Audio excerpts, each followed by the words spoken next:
ઉષ્ણતા નયન એટલે શું, બરાબર? તો કે કોન્વેક્શન કરંટ આપણે આના દ્વારા સમજેલા હતા કે પૃથ્વીની જે આંતરિક સંરચના જે છે એની અંદર આ બધી વસ્તુ જોવા મળતી હોય છે.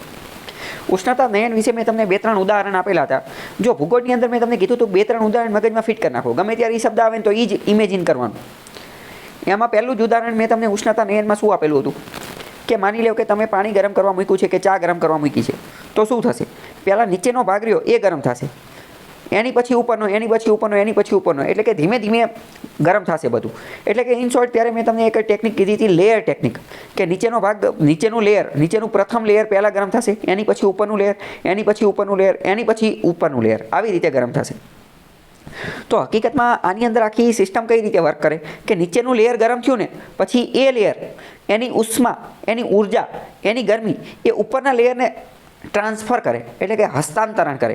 એ લેયર એની ઉપર જે છે એ ટ્રાન્સફર કરે. આવું થતું રહેતું હોય. તમે કદાચ અમુક વાર ગરમ પાણી કરતા હોય અને જોયું હોય ને તો ગરમ પાણી કરવાનું, બરાબર, અને ખાલી 15-20 સેકન્ડમાં બંધ કરી દેવાનું, 15-20 સેકન્ડમાં બંધ કરી દેવાનું. તો તમે જોશો ને તો ઉપરનું પાણી હજી ઠંડુ જ હશે, પણ એક્ઝેક્ટ નીચે હાથ નાખશો ને તો થોડું થોડું ગરમ જે છે જોવા મળશે. કેમ? કારણ કે નીચેનું લેયર, નીચેનો ભાગ ગરમ થઈ ગયો છે પણ એને હજી ઉષ્મા સ્થળાંતર કરી નથી, હસ્તાંતરણ જે છે એ કરી નથી. તો આમાં હસ્તાંતરણવાળી પ્રક્રિયા જોવા મળે, પહેલી વસ્તુ. બીજી વસ્તુ, તમે ઓપ્શન એ ટીક કર્યો કે આ એક પ્રક્રિયા છે જે કોઈ પણ તાપમાનના ક્ષેત્રમાં બને છે, એ વિધાન ખોટું છે. શા માટે? કારણ કે ઉષ્ણતા નયન એ જ પ્રક્રિયા કોઈ પણ તાપમાન ક્ષેત્રમાં ન બને. કેમ? કારણ કે એ એવી જગ્યાએ જ બને કે જ્યાં તાપમાનનો ડિફરન્સ હોય, તાપમાનનો તફાવત હોય. કારણ કે જો તાપમાનનો તફાવત હશે તો જ તો ઉષ્માનું હસ્તાંતરણ થશે ને. જો તાપમાન એક સમાન જ હશે તો હસ્તાંતરણ ક્યાંથી થશે? ઉષ્ણતા નયનનો સિદ્ધાંત એવું કહે છે કે એક ગરમ વસ્તુ છે અને એક ઠંડી વસ્તુ છે. તો એનો મતલબ શું? એક ગરમ છે અને એક ઠંડી છે. મતલબ કે એકનું તાપમાન ઊંચું છે અને એકનું તાપમાન નીચું છે. બેયનું તાપમાન અલગ અલગ છે ને. તો ઉષ્ણતા નયનનો સિદ્ધાંત એવું કહે છે કે જે ગરમ છે, જેનું તાપમાન ઊંચું છે, એની તરફથી ઉષ્માનું હસ્તાંતરણ થશે, ઉર્જાનું હસ્તાંતરણ થશે. એટલે કે દેશી ભાષામાં ટ્રાન્સફર થશે. ત્યાંથી ઉર્જા ટ્રાન્સફર થશે ક્યાં? ઠંડા તરફ. ઠંડા તરફ જે છે એ ટ્રાન્સફર થશે. તો સમજાણું હવે કે કોઈ પણ તાપમાનના ક્ષેત્રમાં ન બને. તાપમાન અસમાન હોય ત્યાં જ બને. તાપમાન અસમાન હોય ત્યાં જ બને. ખ્યાલ આવ્યો કે ન આવ્યો? ચલો, અહીંયા હવે હું તમને બીજા 2-3 ઉદાહરણ આપું ઉષ્ણતા નયન વિશે. મારે એક વખત ઉત્તરાખંડની અંદર કેદારકાંઠા નામનો ટ્રેક છે, ત્યાં જવાનું થયું હતું, બરાબર, 2-3 વર્ષ પહેલાં. આ વાત મેં તમને કીધેલી હશે. એ જ યાત્રાનો હું તમને બીજો ભાગ કહું છું. તો ઠંડી વધારે હોય, બરફ પડતો હોય. અમે જે દિવસે ગયા ને એ દિવસે જ બરફ પડ્યો હતો, સ્નોફોલ થયો હતો. બીજી ઇન્ટરેસ્ટિંગ વાત હું તમને કહું, જ્યારે કોઈ પણ જગ્યાએ સ્નોફોલ થાય ને એ દિવસે તમને ઠંડી ન લાગે. જ્યારે કોઈ પણ જગ્યાએ સ્નોફોલ થાય તો તમને ઠંડી ન લાગે. ત્યારે તમે ટી શર્ટ પહેરીને પણ ફરી શકો. પણ સ્નોફોલ થઈ ગયો એના 1 કે 2 દિવસ પછી જોરદાર ઠંડી લાગે. આવું શા માટે? એનું કારણ અત્યારે જ હું તમને કહી દઉં. કારણ કે આપણે સ્નો અને આઈસ વચ્ચેનો ડિફરન્સ સમજી ગયા છીએ. સ્નો અને આઈસ વચ્ચેનો. જ્યારે સ્નોફોલ થશે ત્યારે તો એ સ્નો હશે, એટલે કે પાવડર જેવો બરફ હશે, રૂ જેવો બરફ હશે કે જેને તમે ટચ કરો અને તરત એ ઓગળી જાય. જેને તમે ટચ કરો અને તરત એ ઓગળી જાય. તો એમાં કોઈ એટલી બધી ઠંડી લાગે નહીં. પણ હવે આ સ્નો પડી ગયો, 2-3 દિવસ સુધી જમીન ઉપર રહેશે, એટલે એ કેવો થશે? ગંઠાઈ જશે અને 1-2 દિવસની અંદર તો એ આઈસ બની જશે. 1-2 દિવસની અંદર એ કેવો બની જશે? આઈસ બની જશે. અને જેવો એ આઈસ બનશે તો એ વધારે ને વધારે ઠંડક પકડશે, વધારે ને વધારે ઠંડક પકડશે. અને આપણે જેવું જોયું હતું કે જમીન એકવાર ગરમ થઈ જાય, પછી એ ગરમીની અંદરથી એમાંથી અગન જ્વાળા નીકળે. તો અહીંયા એ જ વસ્તુ થશે ને કે હવે જમીન ઉપર આઈસ આવી ગયો છે, ઠંડો થઈ ગયો છે, તો એમાંથી શું નીકળશે? એમાંથી ઠંડી હિમ જ્વાળા નીકળશે. જેવી રીતે અગન જ્વાળા શબ્દ છે એવી રીતે હિમ જ્વાળા, હિમના તરંગો નીકળશે. તો એ વાતાવરણને વધુ ને વધુ ઠંડુ કરશે. આ વસ્તુ ખબર પડી. તો અહીંયા પણ એક રીતે ઉર્જાના હસ્તાંતરણની આ જે ઉષ્ણતા નયનની પ્રક્રિયા થઈ કહેવાય કે ન થઈ કહેવાય? અહીંયા ઠંડા બાબતે થઈ કહેવાય, બરાબર? તો કે હા થઈ કહેવાય. બીજું, ચલો, ઉષ્ણતા નયન જ્યારે મેં ચલાવેલું હતું ત્યારે મેં તમને એક બીજું ઉદાહરણ એ પણ કીધેલું હતું. તાપણા સિસ્ટમ, આપણે જે તાપણું કરતા હોય શિયાળામાં, ત્યારે મેં તમને આ વાત કીધું. તો જે તાપણું જે છે, તાપણું, એમાં પણ ઉષ્ણતા નયનનો સિદ્ધાંત કામ કરે છે કે નહીં? તો કે હા કરે છે ને. કારણ કે આપણે કંઈ તાપણાની અંદર એક્ઝેક્ટ અંદર કંઈ હાથ નથી નાખી દેતા, બરાબર?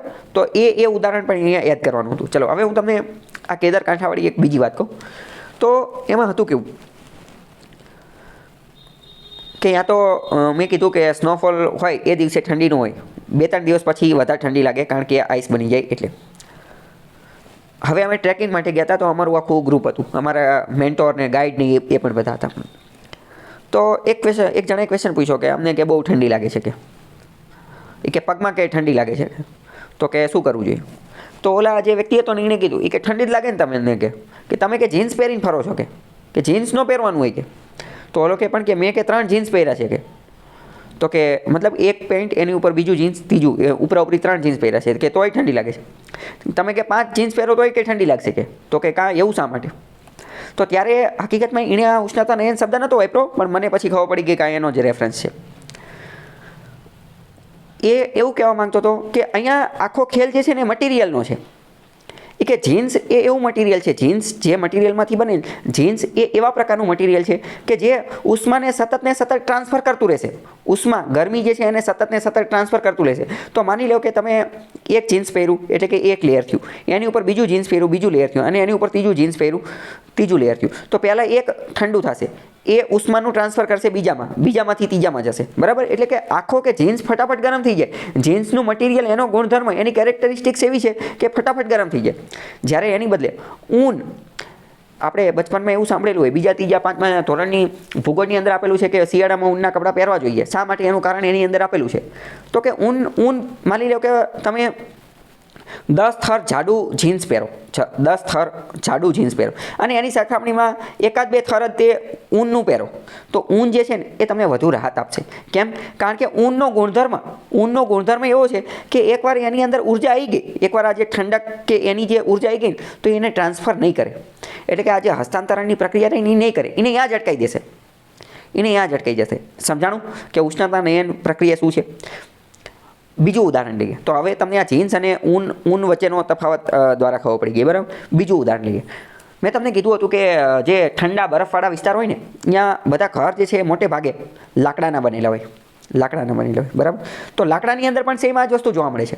કેમ? કારણ કે લાકડું ઠંડી કે ગરમીને શોષશે તો પછી એને ત્યાં અટકાવી દેશે. ત્યાં ઉષ્ણતાનયન નહીં કરે, ઉષ્માનું ઉર્જાનું હસ્તાંતરણ નહીં કરે, એને ત્યાં અટકાવી દેશે. જ્યારે આપણે વાત કરીએ સિમેન્ટ, કોન્ક્રીટ, કાચ, ગ્લાસ, આ બધી વસ્તુ જે છે કાચ અને ગ્લાસને આ બધી વસ્તુ શું કરશે? એ ઉષ્માનું હસ્તાંતરણ કરશે. તમે એક વસ્તુ નોટ કરેલી છે કે ડામર રોડ જે છે, ડામર રોડ ઉનાળાની અંદર બપોરે ધગધગતા તપતા હોય, 2, 3, 4, 5 વાગે ધગધગતા તપતા હોય તો જોરદાર તપે. પણ પછી વળી પાછા 5-6 વાગે જાઓ ને તો 5-6 વાગે પણ આપણને બફારો જોવા મળે. કેમ? કારણ કે એ જે તપેલા હોય ને એ જ એનું જ પાછું એમિશન કરે. 5-6 વાગે એ જ તાપ પાછો ફેંકે. આવી વસ્તુ તમે અનુભવ કરેલી છે કે નહીં? બરાબર. કે 5-6 વાગે એ પાછો ફેંકે છે, મતલબ કે ઉષ્ણતાનયનની પ્રક્રિયા થાય છે, રાઈટ, બરાબર. તો કે સિમેન્ટ પછી આ ડામર, આ બધું એવું મટીરિયલ છે કે જે આ પ્રકારનું કામ કરે છે. કોન્ક્રીટ, આ બધું એ પ્રકારનું કામ કરે છે. અને એટલે હવે તમને કારણ સમજાઈ ગયું કે શિયાળા જે ઠંડીવાળા પ્રદેશો જે છે ત્યાં લાકડાના ઘર શા માટે હોય છે. ચલો બીજું મોસ્ટ ઇમ્પોર્ટન્ટ એક્ઝામ્પલ અહીંયા જ આપી દઉં સાથે. તમે એક વસ્તુ નોટ કરેલી હશે કે વિદેશની અંદર, વિદેશ એટલે યુરોપ ને અમેરિકાની અંદર, એ ડેવલપ્ડ કન્ટ્રીઝ છે, એ આપણે જોયું છે કે શીત કટિબંધમાં એ બધામાં આવેલા છે. તો એ બધા દેશો જે છે ને એ કાચની બધી વસ્તુ બનાવતા હોય છે. બિલ્ડિંગ ને મોટા સ્કાય સ્ક્રેપર્સ ને એ બધું કાચનું બનાવતા હોય છે. તો એવું શા માટે? એવું એટલા માટે કારણ કે કાચની અંદરથી સૂર્યપ્રકાશ અંદર ઘૂસી જશે તો કાચ એને ટ્રેપ કરી દેશે. ગ્રીન હાઉસ ઇફેક્ટ આપણે જોયેલી હતી કે કાચની અંદરથી સૂર્યપ્રકાશ અંદર જતો રહ્યો તો કાચ એને અંદર બંધ કરી નાખશે, જેના કારણે ગરમી જળવાઈ રહે. હવે મોસ્ટ ઇમ્પોર્ટન્ટ ક્વેશ્ચન, આપણે પણ પશ્ચિમનું અનુકરણ કરીએ અને આપણે ઇન્ડિયામાં પણ કાચની બિલ્ડિંગોને એવું બધું બનાવીએ છીએ. શું આપણે એની જરૂર છે? તો કે આપણે જરૂર નથી. આપણે તો ઉષ્ણકટિબંધમાં રહેવી છે, આપણે ક્યાં એની જરૂર છે? આપણે તો જો એવું બનાવશું તો એનાથી તો આપણને નુકસાન થશે. કારણ કે આપણે ઉષ્ણકટિબંધમાં રહીએ છીએ, આપણે તો કર્કવૃત આપણી મધ્યમાંથી પસાર થઈ છે, તો આપણે તો ગરમી જ વધુ છે. અને જો એમાંય આપણે બનાવશું તો વધુને વધુ ગરમીનો આપણે સામનો કરવો પડશે. તો સમજ્યા તમે કે હકીકતમાં આ બધું આપણે જે બનાવી છે તો એ રીતે આપણે જિયોગ્રાફિકલી અને સાયન્ટિફિકલી આપણે એને જે છે ધ્યાને લેતા નથી. ચલો હવે બીજો ક્વેશ્ચન હું પૂછું. મેં તમને હમણાં ઓલું જીન્સવાળું એનું ઉદાહરણ આપ્યું, બરાબર. તો એના આધારે તમને મતલબ કે જીન્સનું કાપડ અને ઊનનું કાપડ, તો એ તમને ખ્યાલ આવી ગયો કે કઈ આખી સિસ્ટમ શું છે.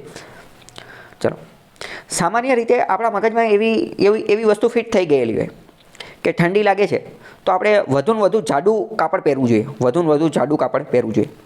પણ આ માન્યતા તદ્દન ખોટી છે. કેમ? એ તો મેં તમને જીન્સ અને ઓલાથી સમજાવ્યું, પણ એને આપણે બીજી રીતે વિચારવું કે જેથી તમને વધુ સારી રીતે સમજે. એ માન્યતા તદ્દન ખોટી છે. માની લો કે તમને 10 ફૂટ જાડું કાપડ પહેરાવી દીધું, 10 ફૂટ જાડું કાપડ પહેરાવી દીધું, તો તમને એક રીતે ઠંડી ન લાગવી જોઈએ. પણ માની લો કે આ 10 ફૂટ જાડું કાપડ જે છે એ બરફનું છે, તો ન ચાલે ને. એટલે મોસ્ટ ઇમ્પોર્ટન્ટ શું છે? મટીરિયલ કયું છે એ. એનું મટીરિયલ એવું હોવું જોઈએ કે જે ઉષ્ણતા નયન ન કરતું હોય. જો એ ઉષ્ણતા નયન કરતું હશે તો એ ઉર્જાને ટ્રાન્સફર કરી નાખશે, ઉષ્માને ટ્રાન્સફર કરી નાખશે. ઠંડુ હશે તો ઠંડુ કરી નાખશે, ગરમ હશે તો ગરમ કરી નાખશે. સમજાણું કે ન સમજાણું? આ આટલા બધા ઉદાહરણો પછી બરાબર. તો ઉષ્ણતા નયન એક અત્યંત મહત્વની પ્રક્રિયા છે. આ પ્રક્રિયા છે જેમાં ઉર્જાનું હસ્તાંતરણ ટ્રાન્સફર થાય છે વાયુ અને જલ રાશિઓની ગતિ દ્વારા થાય છે. એટલે કે પહેલાં એક લેયર ગરમ થાય, એ ઉર્જા ટ્રાન્સફર કરે બીજા લેયરમાં, બીજું લેયર ગરમ થાય, એ ત્રીજા લેયરને ટ્રાન્સફર કરતી હોય છે. અને આ એક પ્રક્રિયા છે જે કોઈ પણ તાપમાનના ક્ષેત્રમાં બને છે. ન બની શકે. તાપમાનનો ડિફરન્સ હોવો જરૂરી છે, તાપમાનમાં અસમાનતા હોવી જરૂરી છે, બરાબર, તો જ ઉર્જા ટ્રાન્સફર થાય ને. અને બીજું એ કે આ ઉર્જા ક્યાં સુધી ટ્રાન્સફર થાય, આની અંદર આનો ટેકનિકલ ભાષા સાયન્સની અંદર આવે. એ ટેકનિકલ ભાષા તો આની એવી છે કે ઉષ્ણતા નયન એક એવી પ્રક્રિયા છે જેમાં ઉષ્મા ઉર્જાનું હસ્તાંતરણ થાય છે. અને આ હસ્તાંતરણ ક્યાં સુધી થાય? તો ત્યાં સુધી થાય જ્યાં સુધી બંનેનું તાપમાન એક સમાન ન થઈ જાય. બંનેનું તાપમાન એક સમાન ન થઈ જાય ત્યાં સુધી એનું હસ્તાંતરણ થાય. પાણીના ઉદાહરણ દ્વારા સમજીએ. પાણી ગરમ કરવા મૂક્યું તો નીચેનું લેયર ગરમ થયું અને પછી ઉપરનું લેયર ગરમ થયું, તો બંને ક્યાં સુધી ગરમ થતા જશે? તો બંને લેયરનું તાપમાન એક સમાન ન થઈ જાય ત્યાં સુધી એ ગરમ થતા રહે, બરાબર. આપણે એક વસ્તુ નોટ કરેલું હશે કે માની લો કે ગરમ પાણીની ડોલ પડી. હવે માની લો કે આપણે એને ખબર પડી નાવા જ્ઞાન કે આ તો યાર બહુ ગરમ પાણી થઈ ગયું છે, તો આપણે એમાં ઠંડુ પાણી નાખશું કે નહીં? ઠંડુ પાણી નાખશું ને. તો હવે તમે એ વિચારો કે એક ગરમ પાણીની ડોલ છે અને એક ઠંડા પાણીની ડોલ છે. તો ગરમ પાણીવાળાનું તાપમાન વધુ છે, ઠંડા પાણીવાળાનું તાપમાન નીચું છે. તો જેવું ઠંડુ પાણી ગરમ પાણીમાં નાખશું તો શું થઈ જશે? જેવું ગરમ પાણીની અંદર ઠંડુ પાણી નાખશું તો શું થશે? ગરમ પાણી થોડુંક ઠંડુ થશે અને ઠંડુ પાણી થોડુંક ગરમ થશે. ઇન શોર્ટ બંનેનું તાપમાન એક સમાન થઈ જશે ને. બંનેનું તાપમાન કેવું થઈ જશે? એક સમાન થઈ જશે. એટલે કે અહીંયા કામ તો ઉષ્ણતા નયનનું જ થયું, પણ ઉષ્ણતા નયનનો અંતિમ ઉદ્દેશ્ય શું છે? ઉષ્ણતા નયન અંતર્ગત અંતિમ ઉદ્દેશ્ય એ છે કે બંને પાત્ર, બંને બોડી, એનું તાપમાન એક સમાન થઈ જશે, બરાબર. હવે જો મોસ્ટ ઇમ્પોર્ટન્ટ વાત કહું તમને. અત્યાર સુધી મેં તમને જેટલા પણ ઉદાહરણ કીધા, જેટલી પણ વાત કીધી, મને કોઈ કીધી નથી, બરાબર. મને કોઈ સમજાયું નથી. પણ આ તો આપણે જે તે સમયે જે રીતે વાંચેલી હોય અને આપણી જે અન્ડરસ્ટેન્ડિંગ હતી એના આધારે મને ઓટોમેટિક આ બધી વાત ખબર પડી કે હા, હકીકતમાં આવી વસ્તુ થતી હશે. અત્યારે મેં તમને ગરમ પાણી વાળી વાત કીધી, જીન્સવાળી વાત કીધી, ઊનવાળી વાત કીધી, બરાબર. એ અમને અહીંયા ઇન્સ્ટ્રક્ટર એને બધા એવું કીધું હતું, પણ ત્યારે મને આ નથી ખબર કે ભાઈ ઉષ્ણતા નયનનો સિદ્ધાંત અહીંયા લાગુ પડે છે અને આવી બધી વસ્તુ હશે. આ જે કાચવાળીની એ બધી વાત કીધી એ પણ મને કોઈ કીધી નથી. તો મોસ્ટ ઇમ્પોર્ટન્ટ શું છે કે આ બધી વસ્તુ તમે ઓબ્ઝર્વેશનથી શીખશો. તમે ખુદ પણ, હું એવી ઈચ્છા ધરાવું છું કે તમે ખુદ પણ આવું ઓબ્ઝર્વ કરી શકો, બરાબર. તમે એક એ લેવલે પહોંચી જાઓ કે તમે ખુદ પણ આ બધા સિદ્ધાંતો તમે પણ આજુબાજુમાં આવી બધી વસ્તુ તો જોતા જશો. તો હું તો એવું માનું છું કે જ્યારે તમે સાચું ભણતર અથવા સાચું તમે આ કોન્સેપ્ટ બધા ક્યારે શીખા કહેવો કે તમે ખુદ પણ આજુબાજુમાં આ બધી વસ્તુ જુઓ અને કહી શકો કે ના, આ સિદ્ધાંત છે અથવા અહીંયા આ રીતની વસ્તુ લાગુ પડતી હશે. જો એ રીતે તમે ઓબ્ઝર્વ કરી શકો તો જ બધું કામનું, નહીંતર તો બધું નકામું. પુસ્તકમાં તો નહીંતર બધું લખેલું જ હોય છે.